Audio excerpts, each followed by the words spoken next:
ನಾನು ನಿಮ್ಮ ಜೊತೆ ಇರ್ತೇನೆ ಯತ್ನಾಳ್ಗೆ ರಾಮುಲು ಭರವಸೆಯನ್ನು ಕೊಟ್ಟಿದ್ದಾರೆ. ರೆಡ್ಡಿ ಜೊತೆಗಿನ ಜಗಳದ ಬೆನ್ನಲ್ಲೇ ಭಿನ್ನರಿಂದ ಮಾಜಿ ಸಚಿವಗೆ ಗಾಳ ಹಾಕೋ ಕೆಲಸ ಕೂಡ ಮಾಡಲಾಗ್ತಾ ಇದೆ. ಬಂದರೆ ನಮ್ಮ ಕಡೆ ಬರಲಿ ಅನ್ನುವಂಥ ನಿಟ್ಟಿನಲ್ಲಿ. ಸೊ ಅದಕ್ಕೆ ಸಂಬಂಧಪಟ್ಟಂತೆ ಏನು ಬೆಳವಣಿಗೆ ಆಗಿದೆ? ಬಿಜೆಪಿ ಸಭೆಯಲ್ಲಿ ಉಸ್ತುವಾರಿ ರಾಧಾಮೋಹನ್ ವಿರುದ್ಧ ಹರಿಹಾಯ್ದಿದ್ರು ಶ್ರೀರಾಮುಲು. ಜನಾರ್ದನ ರೆಡ್ಡಿ ಬಗ್ಗೆಯೂ ಕೂಡ ಆಕ್ರೋಶ. ತಮ್ಮ ನೆರವಿಗೆ ಬಾರದಕ್ಕೆ BY ವಿಜೇಂದ್ರ ವಿರುದ್ಧ ಕೂಡ ರಾಮುಲು ಸದ್ಯಕ್ಕಂತೂ ಸಿಟ್ಟಿದೆ. ಈಗ ರಾಮುಲು ಸಂಪರ್ಕಿಸಿದ ವಿಜೇಂದ್ರ ವಿರೋಧಿ ಬಣ, ಅದ್ರ ಲಾಭ ಪಟ್ಕೊಳ್ಳೋದಕ್ಕೆ ವಿಜೇಂದ್ರ ವಿರೋಧಿ ಬಣದವ್ರು ತಯಾರಾಗಿದ್ದಾರೆ. ಖುದ್ದು ಯತ್ನಾಳ್ರಿಂದಲೇ ರಾಮುಲುಗೆ ಕರೆ ಮಾಡಿ ನಮ್ಮ ಟೀಮ್ ಸೇರ್ಕೊಳ್ಳಿ ಅಂತ ಸೂಕ್ಷ್ಮ ಸಲಹೆಯನ್ನು ಬೇರೆ ಕೊಟ್ಟಿದ್ದಾರೆ.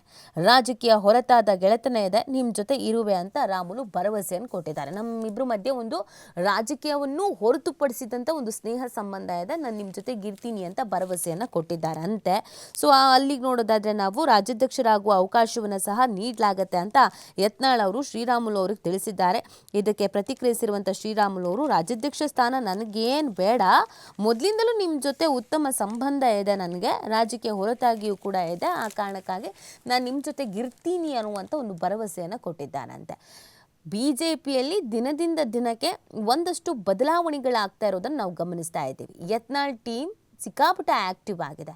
ಯಾರ್ಯಾರು ಅಸಮಾಧಾನಿತರು ಅಂತ ಅನ್ನಿಸ್ಕೊಳ್ತಾ ಇದ್ದಾರೋ, ವಿಜಯೇಂದ್ರ ವಿರುದ್ಧ ಯಾರ್ಯಾರು ಅಸಮಾಧಾನವನ್ನು ವ್ಯಕ್ತಪಡಿಸ್ತಾ ಇದ್ದಾರೋ, ನೆಕ್ಸ್ಟ್ ಸೆಕೆಂಡ್ನಲ್ಲಿ ಅವ್ರ ಕಾಂಟ್ಯಾಕ್ಟ್ನಲ್ಲಿ ಯತ್ನಾಳ್ ಅವ್ರು ಬರ್ತಾ ಇದ್ದಾರೆ. ಅಂದರೆ ಯಾರ್ಯಾರನ್ನು ತಮ್ಮತ್ತ ಸೆಳ್ಕೊಳ್ಳೋದಕ್ಕೆ ಸಾಧ್ಯನೋ, ಭಿನ್ನರ ಬಣ ಅಂತ ಏನು ಕರೆಸ್ಕೊಳ್ತಾ ಇದೆ, ಈ ಬಣವನ್ನು ಮತ್ತಷ್ಟು ದೊಡ್ಡ ಮಾಡ್ಕೊಳ್ಳೋದಕ್ಕೆ ಪ್ರಯತ್ನ ಮಾಡಲಾಗ್ತಾ ಇದೆ.